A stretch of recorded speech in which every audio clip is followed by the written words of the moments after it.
never been through that much stress, full stop. But then to have it all like a clean slate after that, it's not like I'm relieved. There's massive feel of relief and adrenaline rush and just this high feeling. But you stay in it. I'm there all day. It was unexplainable. It was amazing.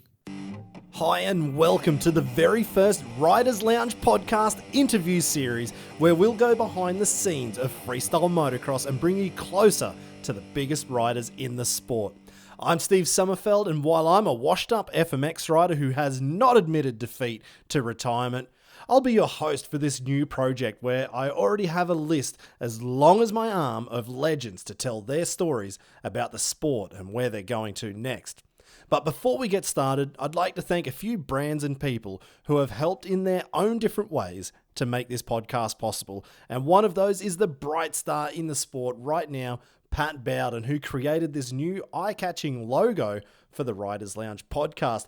Pat's doing very select work with his own design company, PB Creative, between learning double flips and other ridiculous tricks right now.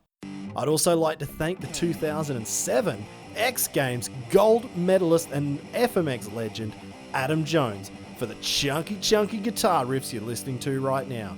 If he's not out busting the biggest damn backflip dead bodies ever, he's looking to alleviate everyone's old moto pains with the Power Up CBD oils, and I'm stoked he found the time to send over some tunes for this podcast. I also want to thank Thomann for their audio recording hookups. They're based in Germany, but they sell all over Europe. Lakes Networking from Australia, who have looked after everything technical for me, kept me online and kept everything in sync. Custom MX Graphics, who have kept my bikes looking good for so long, and MotorX for keeping them running. GB Orthopedics, who have kept my knees in one piece, and TCX Boots for holding my busted old ankles together. And DEP Pipes, who have added more power to my KTM 250 two-smoker, and RaceFX for all their parts online as I just keep crashing and breaking everything. I also want to introduce you to an all-new sponsor. I can't believe this has come off, and I could not be happier. The Riders Lounge podcast is brought to you by the German brewery Rothaus, and all of my guests into the future will be enjoying the refreshing taste of the Rothaus Tannenzapfler alcohol-free and Weizenzapfler alcohol-free beers. Actually, when I first arrived in Europe a few years ago now, I competed at the 2015 Flight Club FMX competition in Biberach in Germany. It was a really fun competition.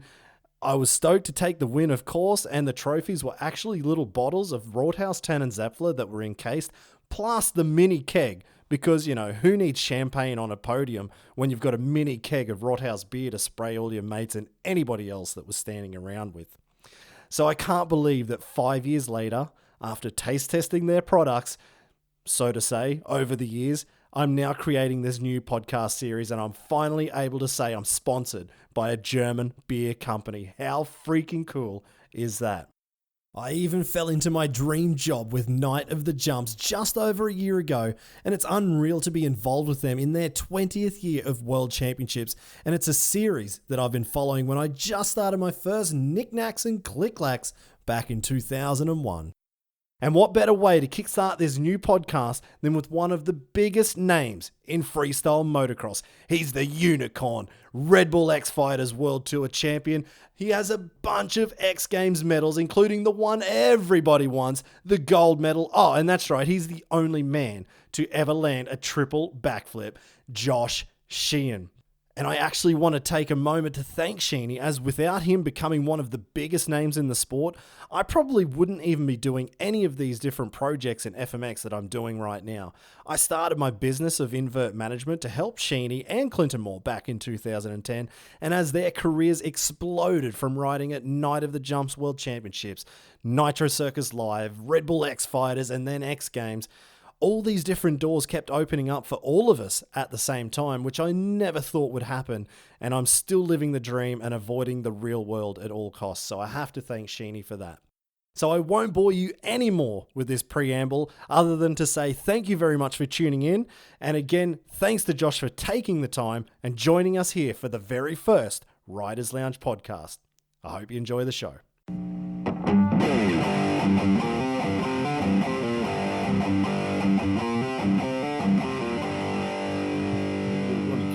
goes on to score the easiest meat pie you'll ever see. Comments from the super coach. Yeah. Oh, he reaches into the jersey and whoosh, out comes the old crowbar. Here we go. Josh Sheehan. Take two. Take 2. First one was not recording. Luckily, we didn't get started too much. Here we go, Josh Sheehan, the unicorn, the man who's done it all, the kid from Donnybrook. Thanks for coming on anyway. We've just had a big weekend here at Night of the Jumps, and you've had a big after party. And yeah, you're not tired. too big, thankfully, but yeah, have been a little tired all weekend. Just, the old, just on an early time from coming over from Australia. Just want to fall asleep early, get up early, and then, would like a little more sleep, but I might need to be extra tired when I get on the plane tomorrow so I can adapt to our time zone again. When you're doing that sort of stuff, like going to, let's say, X Games or X Fighters, probably more X Fighters, there is a little bit of time there with training, but if it feels like when I was there with you, it's full on. As soon as you get off the plane, you're expected to be doing press or traveling around doing something, if not that, building your bike or simply riding training. Was it a bit tough turning up to those events? Look, comps like X Fighters and stuff, I think there's that first day where it hits you a bit. You might feel like I am now, the morning of, where they're trying to get some media quotes and stuff like that to start off the weekend. But I think a busy week helps you out. If you had a day off, be a little more relaxed, or you go to sleep earlier, and then if you don't get it right the first night, it wrecks you for a couple of days. Or it takes a few days to get used to it. So I think being forced into just getting up, getting busy the next day, and if you wake up a few hours earlier on the first day, you just go and have a nap, have a hour nap in the middle of the day, and then hopefully that'll sort you straight again. Yeah, there's a couple of X Fighters. When we're in the middle of Nitro tour, I think I was with Clinton Moore. We did a Nitro show in US, and show finishes around 11 p.m. Straight to the airport, 4 a.m. maybe. I just remember it wasn't even a couple of hours sleep. We got on the flight straight over to Abu Dhabi. Yeah, Abu Dhabi. Got there and literally went from the airport to the venue and practiced. Got there the day of, rode, was fine. I didn't sleep that much on the plane. Got there, rode, everything was good. Sounds as safe as houses. Yeah, slept good that night. It was all good. I bet you did. Until I went back to Nitro, and Clint and I both felt the sketchiest we've ever been. Had a few hits, and it was a hard week, so body's exhausted, a few crashes and tumbles to make the body sore. But would it be because you had the adrenaline, because you're going to Abu Dhabi, because that's a big thing, and then when you come back to Nitro, it's a show, so maybe you let your guard down a bit, you get a bit more tired as well? I think it's more the body, to be honest. It's busy, it's good, but I've come to realise that even if you don't have the sleep, if you're just doing nothing all day, your body's rested and you can perform. It's just a mental state. You might need a monster or a bit of a kickstart to get you going. But most of the time, before riding, what's coming up, so you can switch on. But if the body's exhausted, if the body's sore, and if you've had some hits, it's bruised, there might be lactic acid from, I don't know. If you're riding a lot, you just get sore, and then it just makes you feel sluggish, and that's what gets us. So we were both sore, and then sitting down for 15 hours or whatever, flying back, that just don't know. You get off and your muscles are tight and stiff, and I feel like your mental muscle is just as groggy as the body muscles. But no, that didn't really make sense. But we got there in the end. Yeah, basically a big weekend of riding. The body was exhausted, so when I went back to Nitro, it was flush the system. Get all the bruising and lactic acid out of the body, and sort of start the sort of stuff that CBD you've gotten into must help, I'm guessing. Yeah, that's a handy one. So I've never used it at all. I probably should, but I don't know I've just never used it. I don't know how it works. Don't know what the effect on the body is. Yeah, well, I take it and I love it. I don't have too much. I I've heard it's really good for arthritis and things Oh. like that. So Well, I think I need to hook up, mate. Yeah. Thankfully, I'm not there yet, but it's You're only 2 certainly years getting there. behind me, mate. No. And I'm feeling it. But yeah, things like this weekend where plates in my wrist, I think my muscles I get a lot of stiffness or soreness after a heap of riding now, but it's the impact. It's not so much. It's not in my joints yet. But yeah, the CBD is good. I've got some cream and some drops. It's just easy for me to take. And on these harder days when I need to train and push through a bit of pain. And Do you feel a difference using the CBD? yeah, because I only ever take it for a couple of days, and like the cream I like the best because I can put it straight on my wrist. The drops I'll take, but then sometimes I'm not that sore, or I don't know if it's like the cream helps me best, I think, because I can put it apply it directly to the basically my wrists and my ankle that get me the most. And Well, we're here anyway in Berlin. We've just finished 2 days inside the Mercedes-Benz Arena for Night of the Jumps Freestyle of Nations. Josh Sheehan, you must be calling the physio in and using the CBD after carrying the world team on the first night and the second night. oh They were like a couple of show bags. Javier and Squibby full of shit. You've been carrying them all day. Yeah. How was it to come back to Night of the Jumps after a long, long time? I think it's 7 years since we've seen you at Night of the Jumps, and a completely different concept this time as well. Is it only 2013, 7? I reckon. Yeah, right. Wow, it's a long time. Yeah, it was awesome coming back to Night of the Jumps. It's been too long, and it's just, even if I wasn't riding, it's just good to come back and catch up. Kind of feels like the old stomping ground here. Whenever I had a couple of weekends of Night of the Jumps in a row, I'd just hang out here in Berlin with the crew. I forget where it was. I feel like it was either on Friedrichstrasse, or I went to Friedrichstrasse every day just because it was a nice little center point, and just cruise around and every day check out a different area in Berlin. Let's go all the way back. How'd you get into freestyle motocross? And I guess your family was a fairly big part of that. Yeah. So when I started, when I was young, I just loved bikes and cars, and typical rev head on the farm.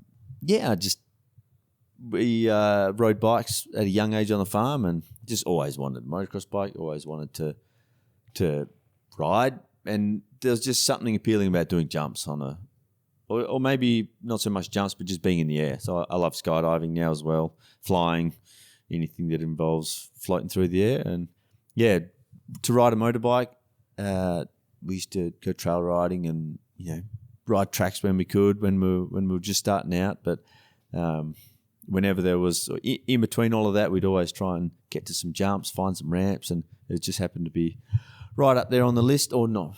It was just something that I always wanted to do, and it was just, I think, because there was so much to learn. There's when people started doing the freestyle tricks, I was watching Travis and the Nitro Circus do their stuff, and yeah, it's just one of those things. I thought, we should try that, try this, and go and try a backflip on a mini bike, and just after doing it on the mini bike, thought, why not do it on a big bike? It just slowly keeps going. First competitions in Australia. I remember it must have been a Supercross in Brisbane, and at that point, Matt Schubring was the ruler flip king, and he couldn't ride, and out comes this young Josh Sheehan riding for, I think you must have had a bike from Urive at that point. And you did Super X Series 2008. That's the one. Yeah, so Brisbane was my third comp. No. Yeah, I think it was 2008. And I was sitting in the stands, sitting next to Shuey. He must have hurt himself. And out comes this young whippersnapper with the biggest ruler flip at that point in time. No one had done one, I don't think, bigger. And his girlfriend or wife now, Leslie, just went, "That one was bigger than yours, Bubba." And you should have seen Shuey's face. Oh, geez, here we go. But from that point, I went, right, looks like this bloke Sheeny knows what he's doing. So those first competitions in Australia, that obviously you thought, okay, I can make this, make a go of it at least. Yeah, that was a big turning point for me. So I had done Narrogin Revheads, and Yes. they were, must have been 2009, I reckon. It was 08, my friend Phil spoke to Yuri, somehow got through to him, but, he's, a lot of people give him flick, but he's got a good heart. Yeah, he got through to Yuri. He's copped a lot of crap over the years from decisions he's made or things he's done, but he certainly, he's got a good heart. He's helped out a lot, and just not knowing me from a bar of soap, he's flown me over to Supercross that I think he might have ran it, or he was heavily involved in, but basically got there. He had a bike set up for me, brand new 08 CRF 450. His suspension was done. It was awesome, brand new gear, and I went and busted both my wrists first jump. So, well done. Yep. What a good way to start. But anyway, he sent the bike over for me, and that kickstarted me into training, and just improved a lot from there on. So I think after the next Revheads must have been started 2009. But anyway, the Super X series was going around Australia, big Supercross races, and there was a freestyle competition. So I had to fly myself to each of the events, but thankfully Honda, racing at the each round, could take a bike for me, and so I flew over, put my parts on, and if I got maybe top 3 or something like that, I could have paid for my way over. So it was first few were an experience. It was tough for me, but then by the last round, I'd learnt the rule flip, and learnt a couple of half decent tricks, and I think Levi was a bit injured that day, and so that was my first win. It was all there. That Levi would have been better, but I think that's the way it goes. Sometimes you're injured, people struggle, and I had a good day that day, so that was awesome, and just that kept opening doors. Yeah, that same event was run. I remember Chris Foreman was there. He was running, working with the athletes for Krusty Demons at the time, and that was. I used to watch them growing up as a kid, and after that last round in Brisbane, he offered me a ride on the tour. So it was that was the start of tour life. There you go. Well, I had a show actually from Kim Ashkenazi put out the word. I think maybe it was on Facebook in Facebook's infancy, looking for riders to do shows in Indonesia, and I'd only just done. My first ever show overseas was in China in 2007, and I got my passport and spent a fortune on it, or what I thought was a fortune back then.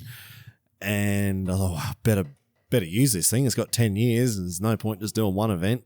So I just messaged Kim, and I thought, geez, he's a legend of Supercross. I think he has won more Supercrosses in Australia than anyone. So technically in Australia, more than Chad Reed or whoever. But he has had his run-ins with the law in the past as well.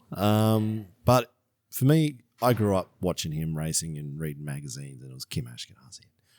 So, he he asked me to come to Indonesia. They needed 2 backflip riders and 1 non-flip, and I must have been 3 years into learning the backflip in the foam pit and still not doing it to dirt. So I was the non-flip rider, and I needed 2 blokes to come with me. So Clinton Moore lived an hour and a half up the road, and at that point he was getting roasted by the FMX community because he was just Clinton Moore. He did what he wanted when he wanted in shorts. I do remember him from, I was about to say X Games. Narrogin. I remember him when he first rocked up at Narrogin, had a board for a seat, and ironing board for a seat.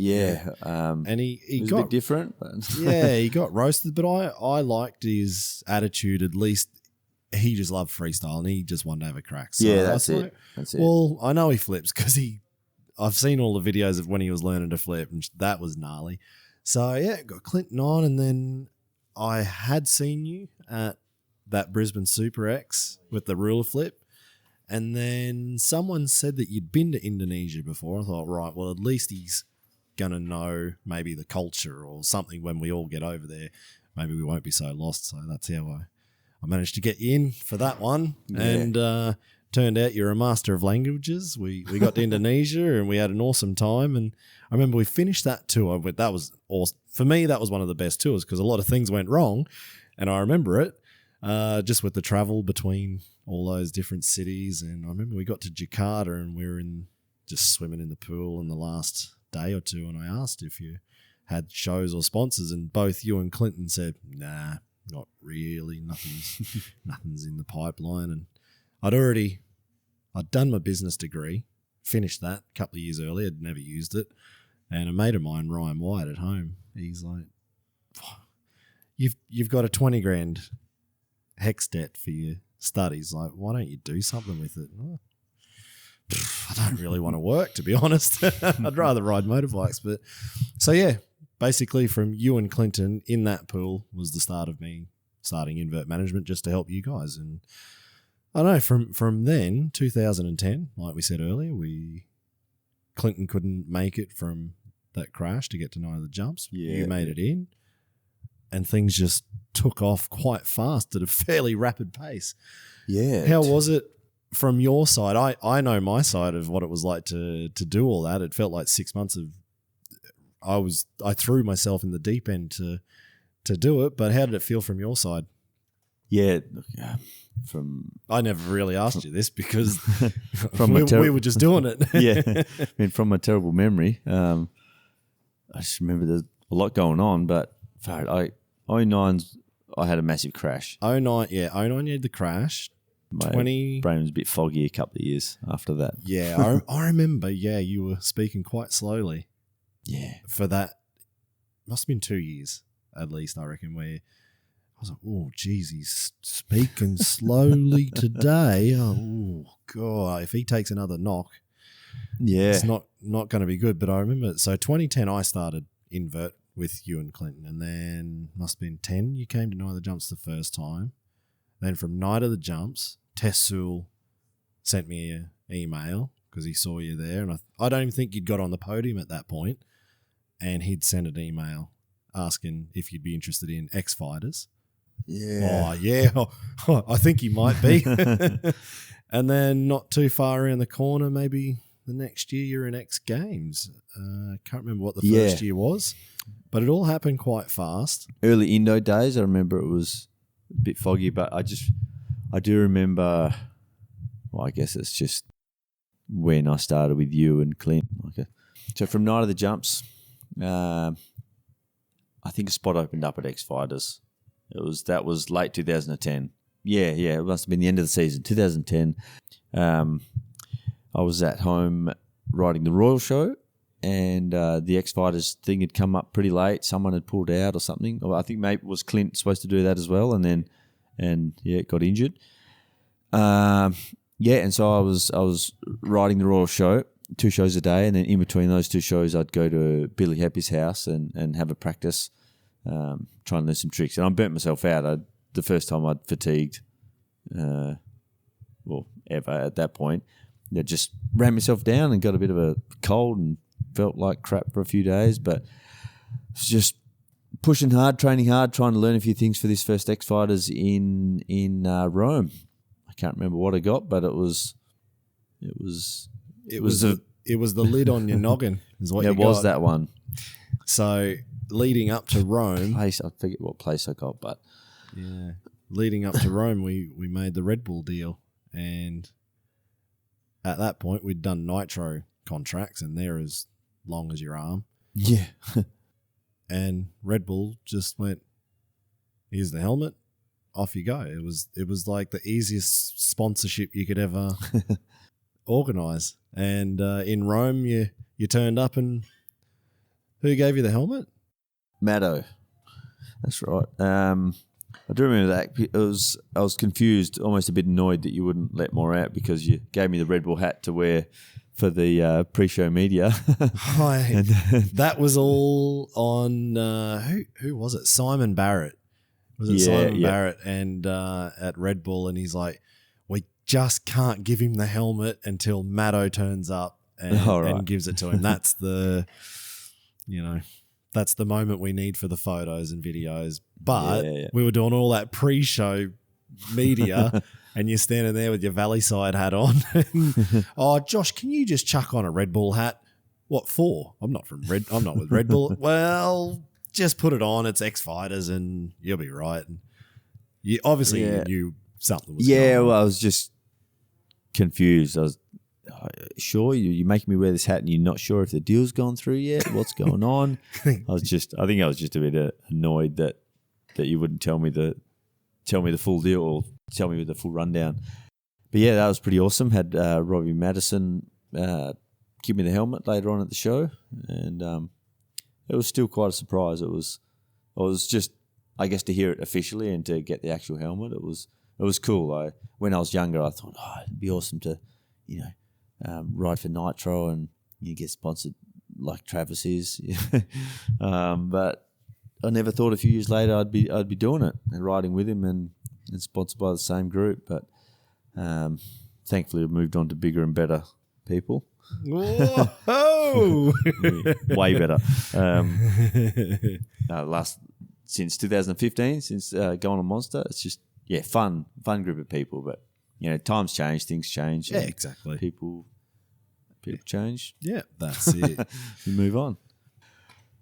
First X Games, I do remember being at Travis's, and a lot happened. And there was a Madrid round of X Fighters, and I think I'd gone to Madrid, back to Travis's, or maybe I was at Travis's first, trying to practice, learn some stuff. And Travis said earlier on, if I did a double flip at X Games, do you think I'd be able to win? He thought I would win.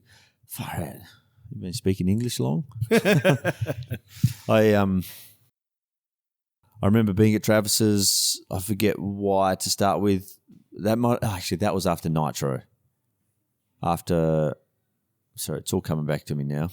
Yeah. So I did Nitro Circus in Australia, the regional shows, and at the end of the tour, Travis said to a few guys, "Anyone want to come back to my place and learn some tricks and try and push themselves?" And I was just like, "Yep, me. I'll come over. I would love to." It was always my dream to. What a stupid question. Of course you're going to turn up. And everyone else had jobs and things they had to get back for. And so I just went over by myself. And Travis, he not only was an inspiration, but he helped me a lot with everything from flights, sorting bikes out over there, and then pushing me at his place. And that's where I started learning the double flip. And, it was working. So we just kept at it, pushed and went and did this Madrid X Fighters, and then back to Travis's, and had a few.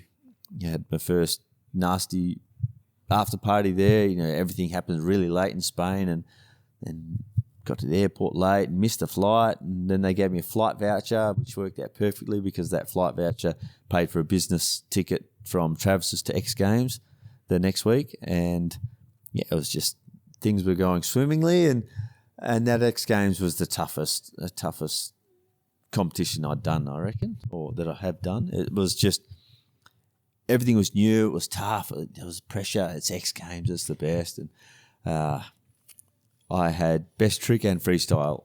So in best trick, what one went first? Yeah, that's right. Best trick.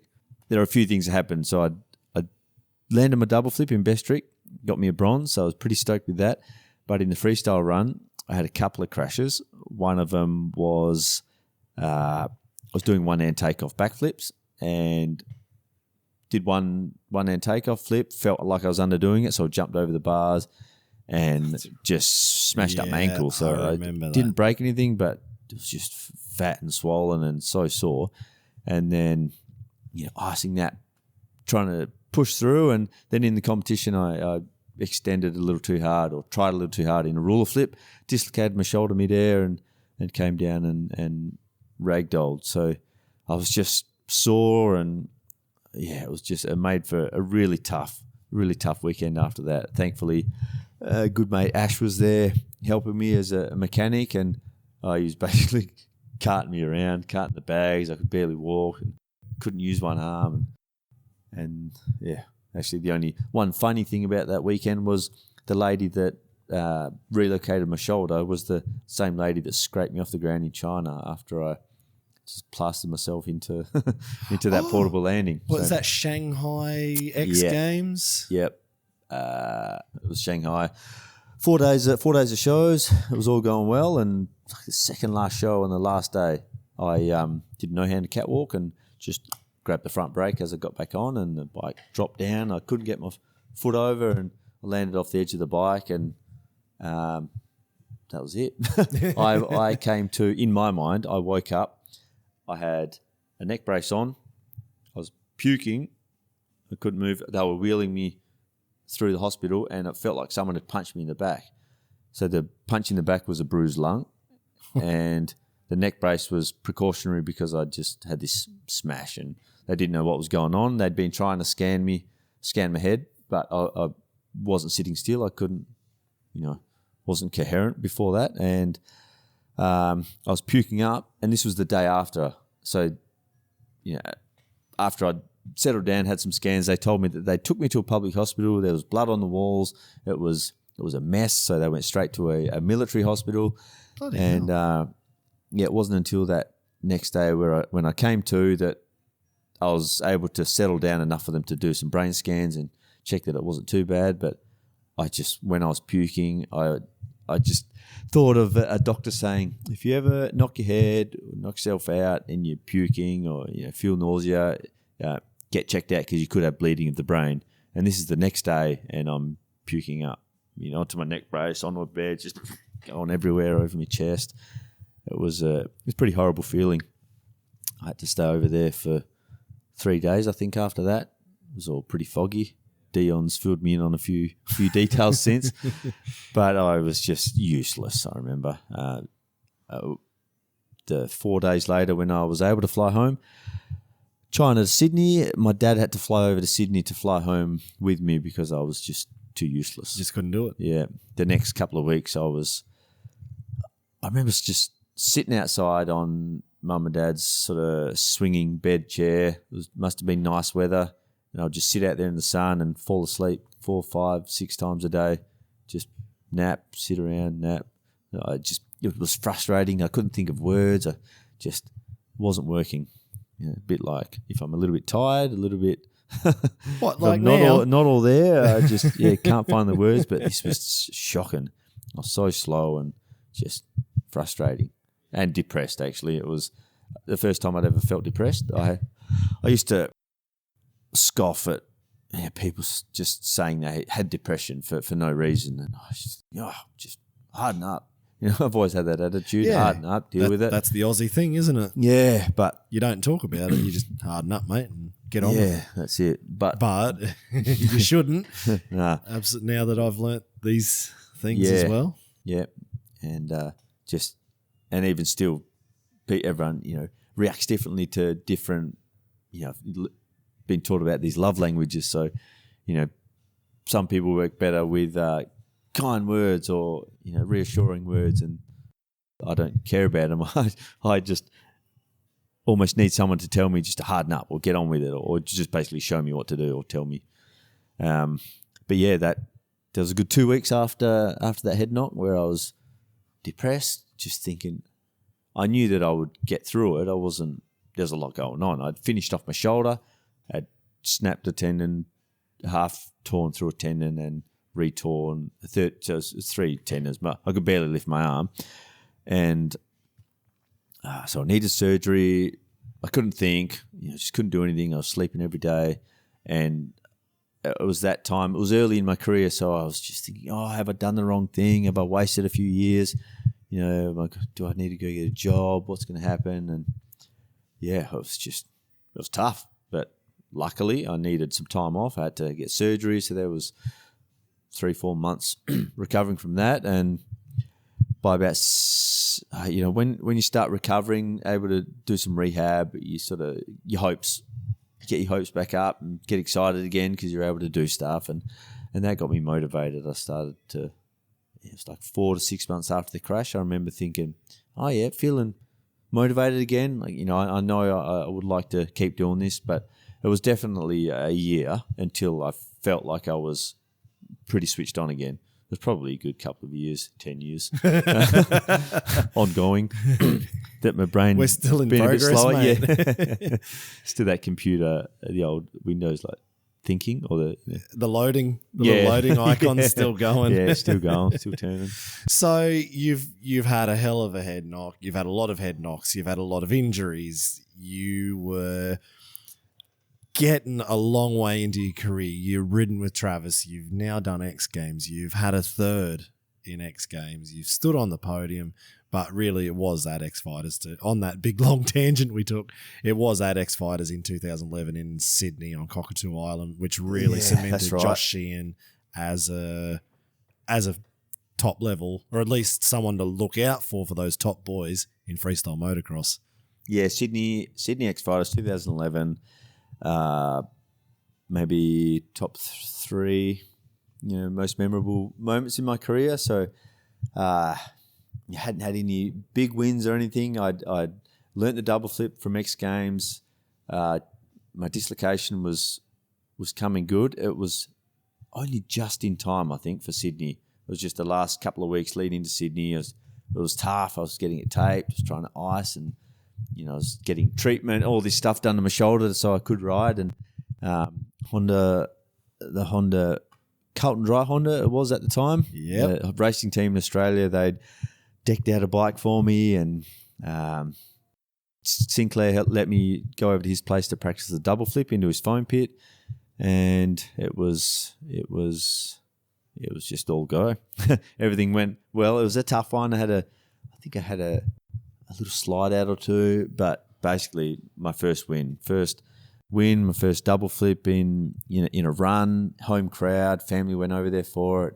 It was just one hell of a weekend. It was awesome. I can feel goosebumps actually thinking about, because all the work and the time and effort and then all the commitments, because again you'd just been signed by Red Bull maybe the year earlier, I think, or maybe it was that year, I can't remember, but it felt like there was a lot of pressure that it's Australia, you're the young guy, you've got your helmet, they're looking for results, and I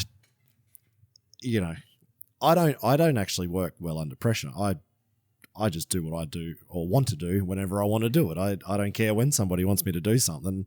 If they want something done now and they really push me, I'll do it later anyway. Just to annoy them.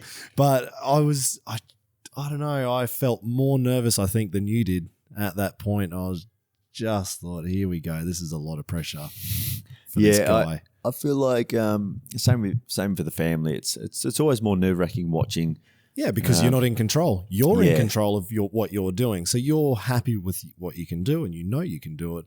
Yeah. It's just when the other people step back, friends, family, and they know what you can do, but they can also see all the other stresses. And and you see the difficult tricks like the double flip, but if you haven't done it, you don't have the experience of feeling it, so you can never got no idea, get mate. more comfortable. It's just always that one. It's always that scary trick. So thankfully, they had. I think Mum must have had a couple of wines or something to relax, and she before that she couldn't watch me ride. It was just too stressful for her. But yeah, it was awesome. Friends, family. It's just such a high all weekend. It was so cool. No, I loved it. That was one of the best things I'll ever remember. Yeah. From anything I've done in my life, was just seeing all that come together and watching the process. It was like I was in the middle of a documentary. That's what it felt like, just from my perspective, just seeing how everything happened, and it all worked in the end. It was like a bit of a fairy tale. So we move on from that. You've just won X Fighters. You're on top of the world. I don't know the actual time period in between, but I just wanted to focus on the next down, because you seem to have had a fair few downs, but you get to enjoy those highs, like we said before. The broken neck. That was a tough one. That's right. A strange one. Yeah. Put a bit of pressure on myself to do well after I won Sydney. Just, mind you, I think to do well, I knew that it was possible then, so I had to do it. That was, and that kind of got me. I had a few crashes, and it was a tough year. And then I remember learning, trying to do the special flip, Special Greg's version, the original one they used to do on the BMX. I was doing that on the motorbike, and some of them would work, some of them not.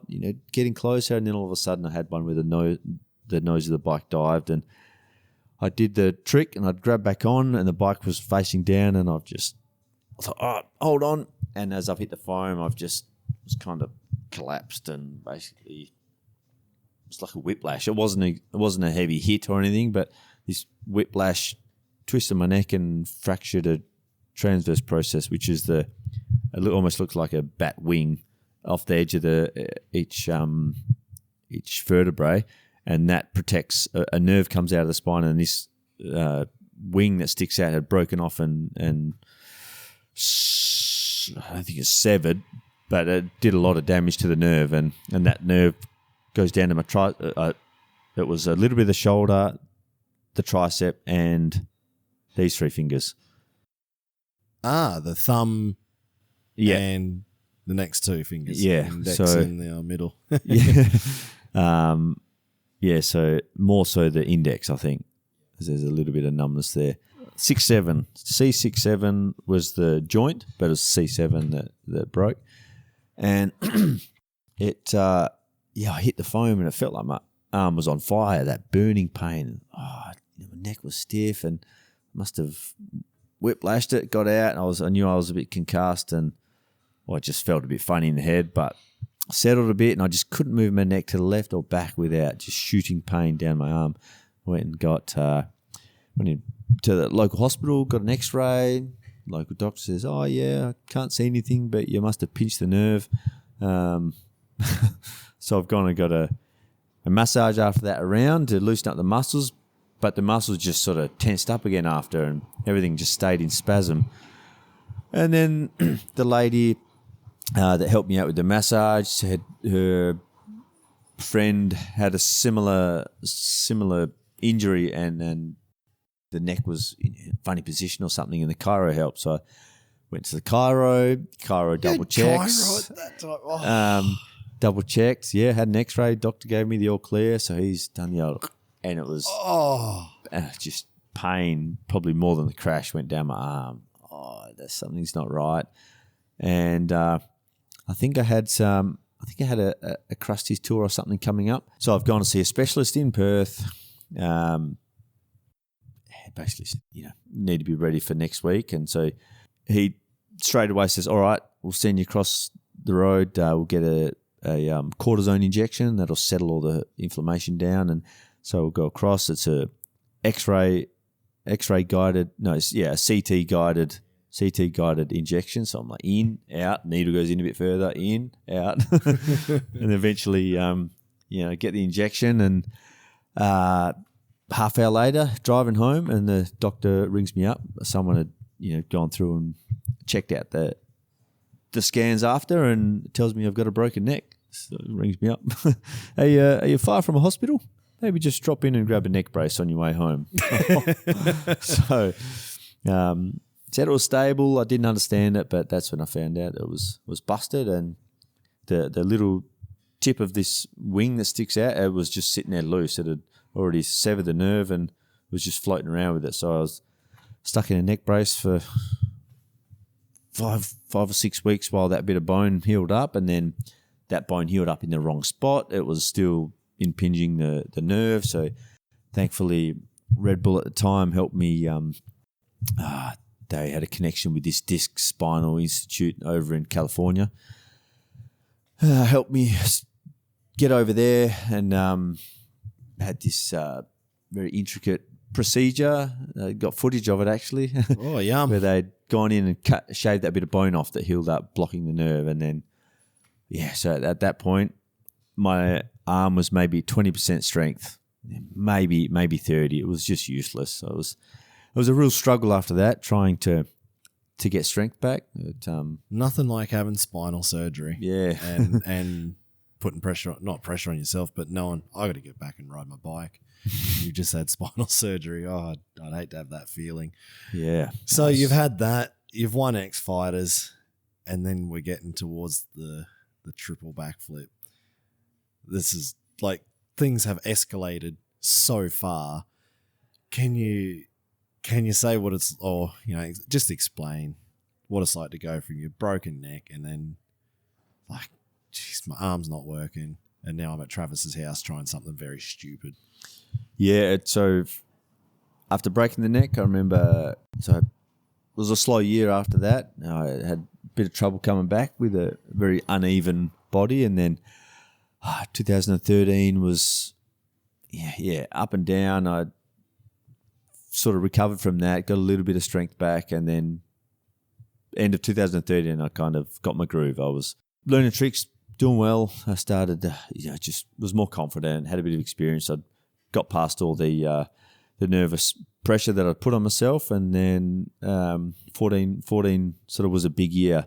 Actually, I think it was end of 13 maybe, was Travis had, he'd been doing double flips for a long time and wanted to try and get a triple flip, and just didn't have any means of practicing it. You can't just make this, moon booter into a foam pit that's only 2 meters deep. It's just, your body can't handle it. And thankfully, he'd been working with these guys at Bag Jump from Austria, and they'd sent out this bag for him to try. It was about 3.5 meters thick. It was like 15 by 25 meters long, I think. Great big airbag. And the first time he tested it, made a few adjustments, and they sent one back to him, and that's when Travis said, all right, do you want to come over? I got Tom Pages over, and, we'll put a ramp and just we'll have a crack and see what we can do. So that was the start of it. And who ended up jumping this ramp first? Because this story sounds pretty ridiculous. That Travis Pastrana, Tom Pages, Josh Sheehan, who's going to jump this ramp and work out what the hell's going to go on first? Oh, yeah, that was pretty funny. So typical Nitro fashion, Travis says, well, rock, paper, scissors for who goes first. He's like, so basically he'd already tried to make a setup earlier that year, I think, just a really steep long takeoff and a steep landing, and he busted his knee. So he said, basically, nearly copied this ramp, and I had to go this speed to jump this far. And so I've done the same. I've got this angle. It's not quite as steep, but sort of the same gap. And so you should be able to do it if you're going about this gear. And basically with rock, paper, scissors, I lost. I had to go first, and we're standing back. It's just this 10 meter high takeoff. It's the height of a power line. Yeah. And this great big ramp. You see the angle there, and then the bag's just over here. And we're trying to work out. Travis thought, I think you have to go pretty fast. I thought, it doesn't look like it'd be that fast. And anyway, first jump, jumped over the whole bag, and my back wheel, it was so steep. I was like this in the air, Ronnie Mackin. And my back wheel landed on the edge of the airbag, and my front wheel dropped off, and I whacked my throat on the edge on my bars from hitting the ground. And it was lucky. It was a bit of a hit, but that was the start. Jeez. Since then, we jacked the ramp up a heap more, and then it was just, it was too hard to single flip. We were just double flipping, and when double flips are normal and you're thinking about triples, was the aim of that trip for you and Tom to go there, was the aim to learn a triple, or was it just to try anything? The aim was to triple. He wanted to see what was possible, and not just see what was possible, but see who was capable of what. So Tom is great, very technical, but he's a bit of a lighter rider, so he's just had a bit of trouble with the rotation. Me on the 450, maybe a bit shorter than Travis. I was just able to get just a little bit more rotation than him, and he was trying 125, 250, 450, anything he could get his hands on. Yeah, just playing with all of it. He had really good technique and a lot of tips. He helped us a lot along the way, and basically helped me with everything. Kind of taught me through it, taught me everything that I needed to know, and then handballed it onto me at the end. But did he get close? to land in the triple So in training? we after the first session, we made a few ramp changes because no one was close at all. But while we were away, Travis had been playing around with. He'd made another 7 or 8 ramp changes and got something that was really close. And he then invited us back because to the flat air bag, he turned away sideways, but he basically did 2.5 backflips and then landed on the side. So we thought it. Yeah, we thought, it's good enough to do a triple. So he's got this experimental, the 7th design that he'd made out of wood, or the boys had been, basically they made this ramp out of sections of ply so they could keep changing it and play with different radiuses, and then thought he found the right one. So he's made it out of metal, and bright old Travis decides to, we'll make that same ramp but change it a little bit, and then that kind of ruined it. So he's made this metal ramp, and it didn't quite have the rotation that he had on the previous ramp. So then we had to go through another bunch of changes. But that was after that. I don't know if he rotated as good as his first. Yeah, so he had a ramp where he got really close, but I was just able to, with his help and technique, I was able to just get a little bit more rotation and just keep the rotation going. So game day, you come back over, you're going to go do a triple backflip. I'm guessing that flight wasn't the easiest from Perth over to America. Man, my memory's that bad. Like as I was saying before, there's flights like that I just forget what I was like. I think I was just busy with other stuff. So at the end of 2014, we went from so we finally got the triple flip happening on the flat bag.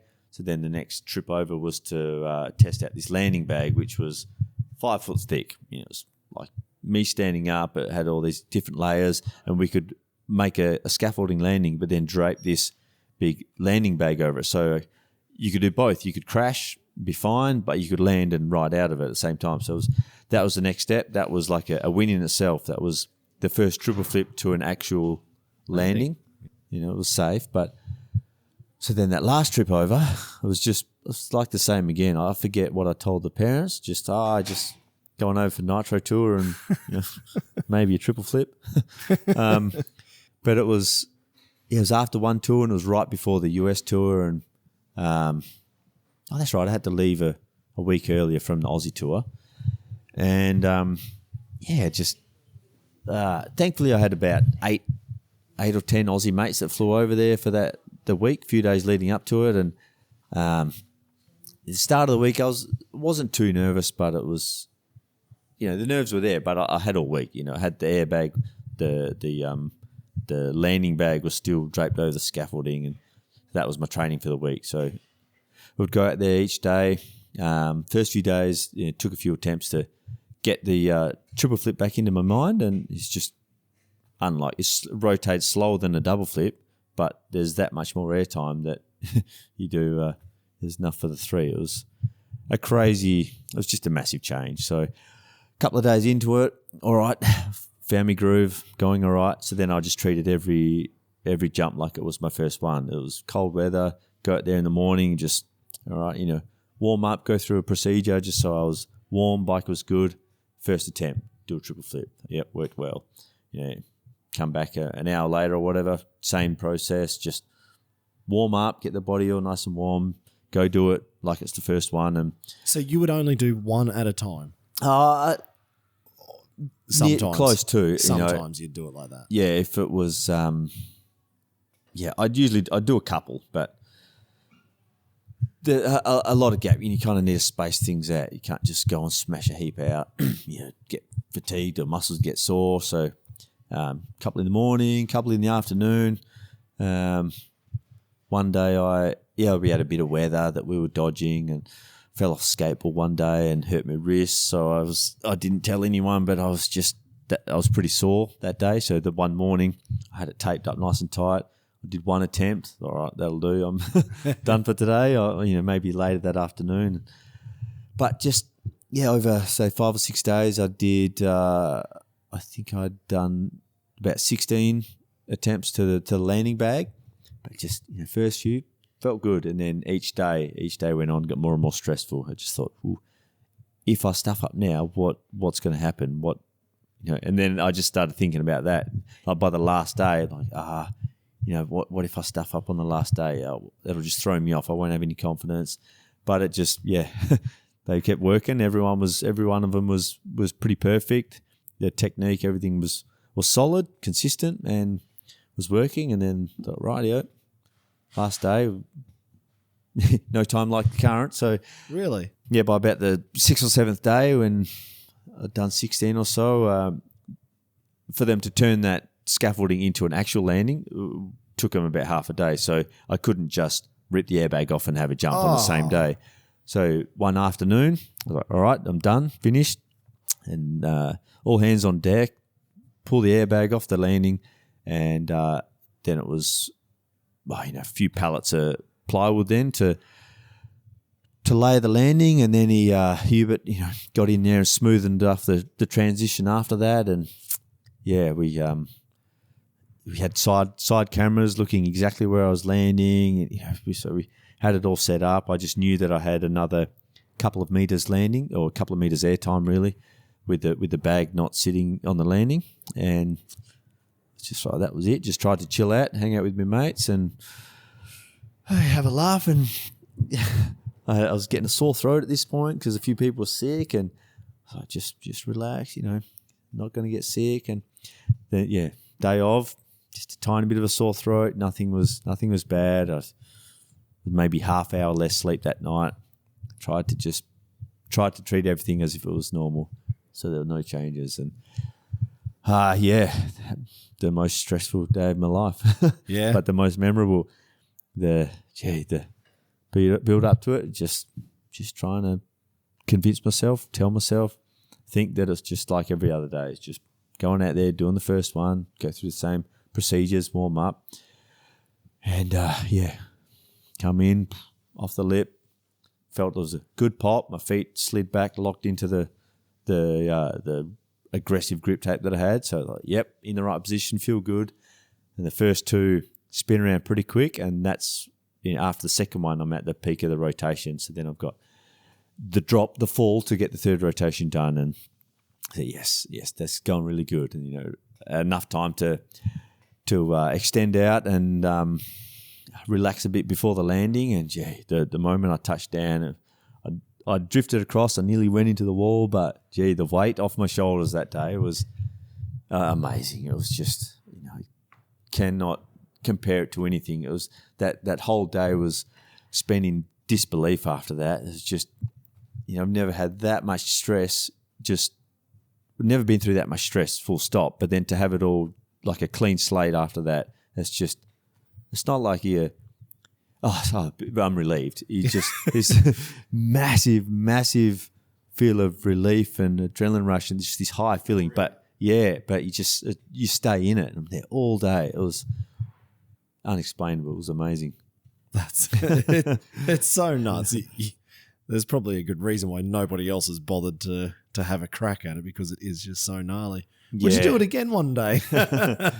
Give it another crack. Yeah, well, thankfully that ramp got ruined in the next winter. So the sand clay on the hill had collapsed and collapsed half the ramp. So there was no more. Oh, gee, you don't have to go back and do it again, eh?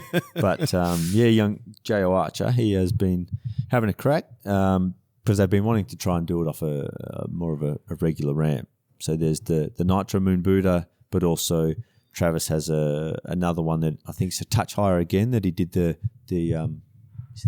Aussie roll or American roll. Yeah. Anyway, whichever roll. The double flip 360. So after I saw that's epic. Yeah, I feel like that's way cooler than the triple flip. But I just I wasn't as stressed. It wasn't He went through crap to get that, so that was awesome. But it looked like it was basically 3 rotations, so I thought triple should be possible theoretically off that ramp. So Jo has been over there Had a couple of weeks, I think, with Travis, having a crack, made a few ramp changes. He snapped some bars on the takeoff. He goes to the gym that much, so got pretty close. So it'd be interesting to see how he goes. Would you give it a crack on the new ramp? Yeah, I kind of want to, just to, especially now that someone else is having a crack. I always wondered if it would be how close you could get off the Nitro Moon Booter. I think it seems a lot more possible just because the landing is, you're landing at about the same height now. So now that we've got this new technology and Nitro have a scaffolding base landing and then an inflatable section on top, so it's quite a safe but really effective landing, and that's it's just the extra fall time. There's that much. It allows for a lot more airtime, a lot more time to get the trick done. So I'm sure you could, use a much smaller ramp to get the triple done. I always thought so. Like when I watched the Nitro Moon Booter, I think when you're doing the Superman or Tsunami double flip, I'm like, yeah, if that gap was a bit bigger, or if the takeoff was, I don't know, maybe half a meter or a meter higher, or just the radius was just a bit different. Yeah, I'm sure a triple on that, if you pull hard enough, or if you got the right technique, surely it should work. It's just time, money, and effort going into a bit of research and getting the right combination, the right transition. That's right. It'll be possible. Yeah, exactly right.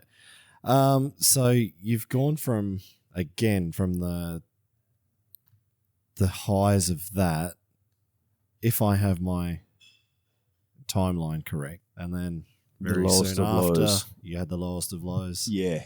Tell us about the lowest of lows. Yeah, it was about mid-April, did triple flip, finished off the US tour, got home after a whole heap of, I think it was just a big tour, and I had 4 weeks at home. And July, basically had July at home, and it was awesome. Got a heap of stuff done. Thankfully, it was with my brother, helping with the foam pit, and just got a lot of work done, bit of time off, and then unfortunately, on a trail ride, brother decides to hit a tree, and he killed himself on the trail ride. So it was just one of those things where, a bit like depression, where you think, it's either not possible or I won't get that. It was one of those things where I just never thought I'd have to deal with death, and or that young, with someone that close. But to have a brother go like that, it was just like nothing else mattered. That one day, I just everything just gets slammed into perspective, and you realise that nothing else matters really. It's just friends, family, and living. But it was crazy. It's just knocked me for 6. Luckily, I'd allowed some time off. It was just I needed. It might have been a month. I was at least a couple of weeks after that where I just it was numb, couldn't do anything. Thankfully, I've got a lot of good friends and family around had them around keeping us company. But it was just because your brother Chris, he near on brought you into freestyle. He was kind of the guy who wanted to do all the dumb jumps. He was back on the tracks and stuff. I remember I rode once on that sand track just up the road from your house, and he was getting around there pretty bloody well. In Rossi boots and and work jeans. Exactly. And he said to me, he's like, Josh he's pretty good these days, but I was the one that had to do everything for him first, and for you to go through that, and he was, I guess, your inspiration to get into the sport. And then you've lost him. Yeah, I was pretty lucky to have a brother like that. He was the smarter, the crazier. He was just flat out. He got into more trouble. He was more creative. He was stuck into engines and cars and building, and he was a smart guy, and he taught me a lot of stuff, like with working on cars, bikes, pulling engines apart. He just I see some people that might you get into the odd fight with your brother or whatever. But I don't remember that many or any fights. I remember the sisters, fighting sisters. But my brother was he was flat. He was always showing me and teaching me stuff, and right up to riding a bike. We both building some jumps and doing some tricks over in the bush, and just I think maybe me being just a touch younger, and he kind of went from bikes to trying pig hunting and playing football and doing a few other things, and then I just kind of managed to stay with bikes for longer, and it just kind of, it's just my path led me that way, and he's led him that way. So, although we're both out there learning the tricks at the start, so that was pretty cool. But yeah. So coming off of a month of numbness, and then it doesn't go away after a year. He's still not there, but how did you do it? What was your process to get back into riding motorbikes? Because it was motorbikes that took him, and it's what you do as a job. Was there something pulling you one way or the other to say, should I just stop now? Like, was there a moment or two where you just thought, this isn't worth it? Yeah, it was a funny mental process after that, or dealing with it, I guess. Yeah. You'd expect that, dealing with a death, but there's a part of me. So I was just full bore at that time. It's just it got to the I guess you could say the riskiest, the most flat out part of my career, where I was doing the gnarliest, most dangerous tricks. So there's part of me thinking, like, man, it's not worth it. I should just stop. Would hate to do something like that to my family again. Make it put anyone else through that kind of pain. But then there's a part of me saying, it's like, if he was here, he'd call me a pussy for stopping. What are you doing? Keep going, get out there. He'd hate for anyone to be upset. But so I guess it's just, a natural process of being upset, dealing with it. But in the end, I knew that, it was what I wanted to do, and I knew that he'd want me to keep going. And so I just thought, I'll just deal with it as it comes and keep pushing on. It was a roller coaster of a few months after that. It was just, the first few weeks are shocking. You just burst into tears at any time of the day. And then it just, the gap between, it's like the wave, just they flatten out and spread out. So it's just random times might happen to, I guess, just, when you're by yourself or something, just random times you just think about it, or something comes up that triggers a memory. But thankfully, just having people around help me. As mates would all say, "Oh, don't give up what you're doing because of that. Just keep at it." So there's a bit of motivation there, and I guess the motivation of Chris being Chris, just thought just had to keep pushing on. And but there's definitely was a change in mentality. I did think every now and then where there was something stupid that I could have done, I thought, just step back a second. Could there be an accident, a bad accident that could kill me or something? I was like, just think. I started to think about things a lot more, or a bit more, at least, just not do something just ridiculously crazy. I'd just maybe think about it first, and maybe go the safer way, or try and practice a bit more and calculate your go risk. About things the smarter way. Yeah, that's exactly right. And before this happened, I saw in you, and there's not many other riders I've seen it in, maybe let's say Robbie Madison or Travis. There's not too many guys, Clinton Moore as well, where you're going for something, and there's a good chance something's going to go wrong, and you just do it anyway. Like that mental strength, I haven't seen it in too many guys. I certainly don't have it, because if I think if there's a good chance I'm going down, I'm not doing it. No, I'm going to call it today. But I have seen it in a few of the top riders, and that's why they're the top riders. You get to that point because you've got that mental strength. I don't know why. Is it if it's a genetic thing that it's just come through, or if it's you've been taught that, or you've built it in your own mind that you can do this, that, or the other? I think it's a bit of a combination, actually. Combination of being a little dumb and a good upbringing. If you want to be dumb, you got to be tough. Yeah. No, I guess, without thinking of it too much, just, oh, hang on, that wasn't going anywhere with that yet. Speaking of dumb,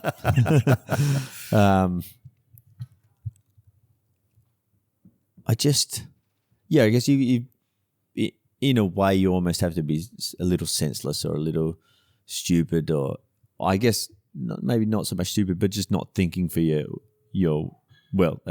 health and well-being. You're just thinking, I want to do that. It's just stupid. But at the same time, I had my folks all the time telling me growing up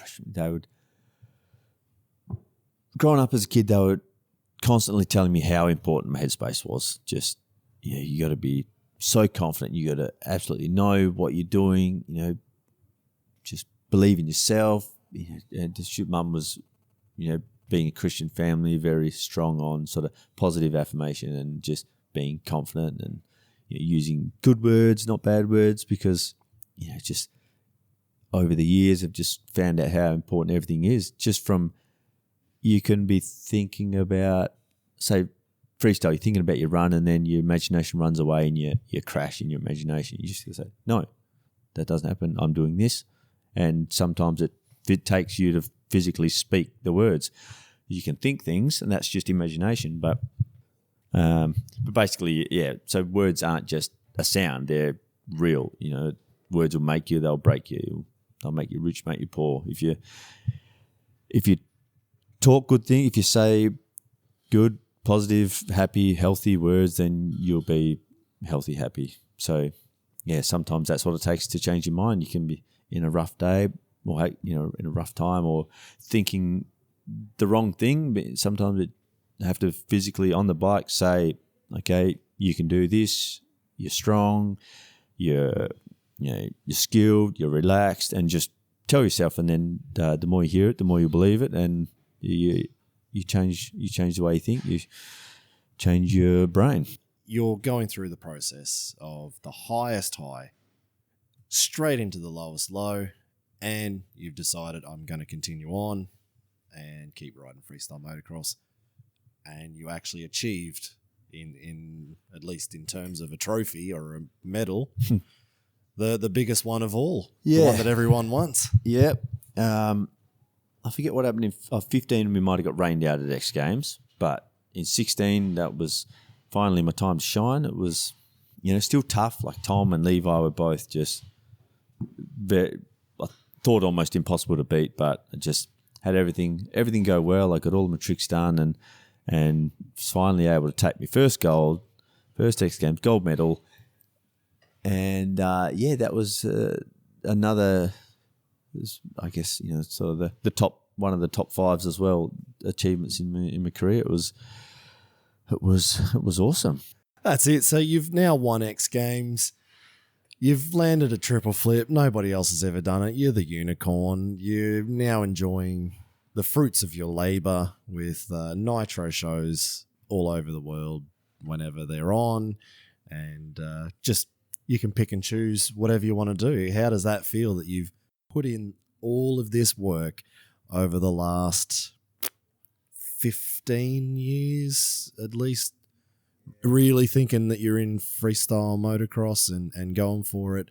How does it feel in 2020 to just pick and choose what you want? It's that makes it sound a little more luxurious than it is, but it's to go from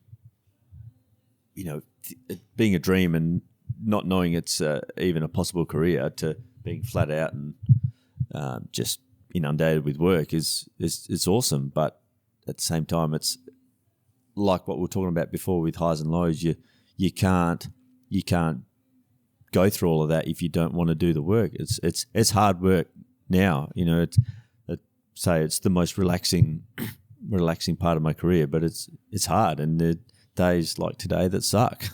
I'm sore and a little bit tired, but gee, I had to travel for 20 hours to get here, and even I tried to upgrade the flights, and there wasn't even a spare seat in business or premium economy. I was just lucky I had 3 economy seats. But it's just to sit down, get your training, your body gets sore, bruised, lactic acid, whatever, and then to sit down on a flight for 20 hours or whatever, it kills you.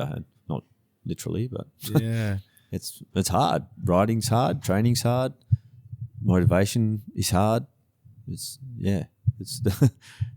not easy. No, exactly. Well, you're coming into 34 years of age this year.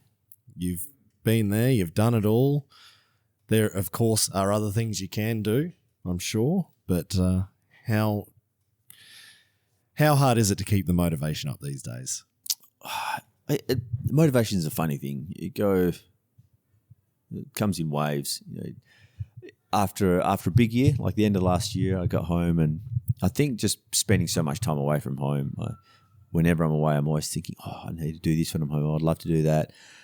Builds up. So then at the end of the year, when the competition's finished, then all of a sudden you're not required to train for anything or to learn. There's nothing coming up that's giving you the drive, and I want, this stuff builds up at home that I want to do. So all of a sudden I'm just like, see your bikes and go do my own things. I almost want to go get a day job sometimes when I get home just to do some work. If sometimes there's too much sitting around, and a lot more work on laptops these days with emails and organising and stuff like that. So it's, some days I just want to go and not think and just go and work, get up. So I don't have to, I just get some routine, do some hard work, just like the good old days. But yeah, it's, here I am, lost my train of thought again. Pick the worst day to do this. Oh, don't worry about it. Let's do it on Sunday. I'll be fine, he says. Yeah. That'll be a good time to do it. No. So the motivation is always going to be difficult, especially when you've done it all. But where does it go now for Josh Sheehan? What have we got for the future? Where to now for Josh Sheehan, looking into the crystal ball? It's a tough one. As a joke, with age comes a cage. I love thrashing rally cars and stuff like that, but I don't know. It costs a lot of money, or it's a big change to get into it. I would like to do some for fun, but I've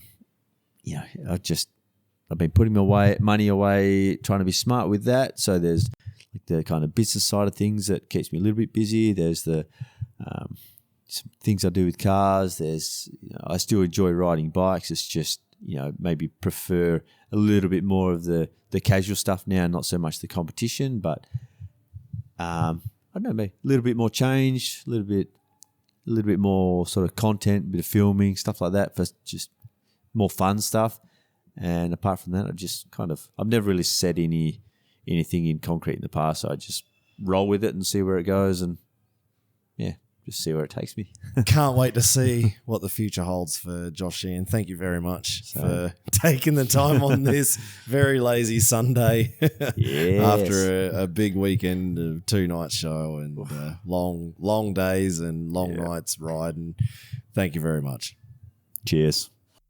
And thank you all for tuning into this interview with Sheeny. It's crazy to see where he's come from and to reach the pinnacle of the sport, as you heard, and he's still just as down to earth as he was all those years ago. Thank you so much to all of my personal sponsors, and again a huge shout out to Matthew and the Rothaus Brewery, who have wet my whistle throughout all of this jibber jabber in this podcast. Again, I'm just so pumped for Rothaus to come on board with their Tannen Zapfler alcohol-free beer from this very first episode of the Riders Lounge podcast, and especially after riding that Flight Club FMX comp way back in 2015. Like I said, it's just crazy that it's come full circle and I get to be involved with the brand Rothaus, which is huge in Germany and it's huge overseas from now and into the future. This is only the first episode, so I can't wait to try their other products in their stables. If you haven't already, please subscribe to this podcast in whatever platform you're listening to it on. If you can, please also rate it. It will help other potential fans hopefully find it as well. And make sure to check out our Instagram, Facebook, and YouTube channels for special content and behind the scenes video and photos. Trust me, I've got heaps on all the riders coming up. See you next time.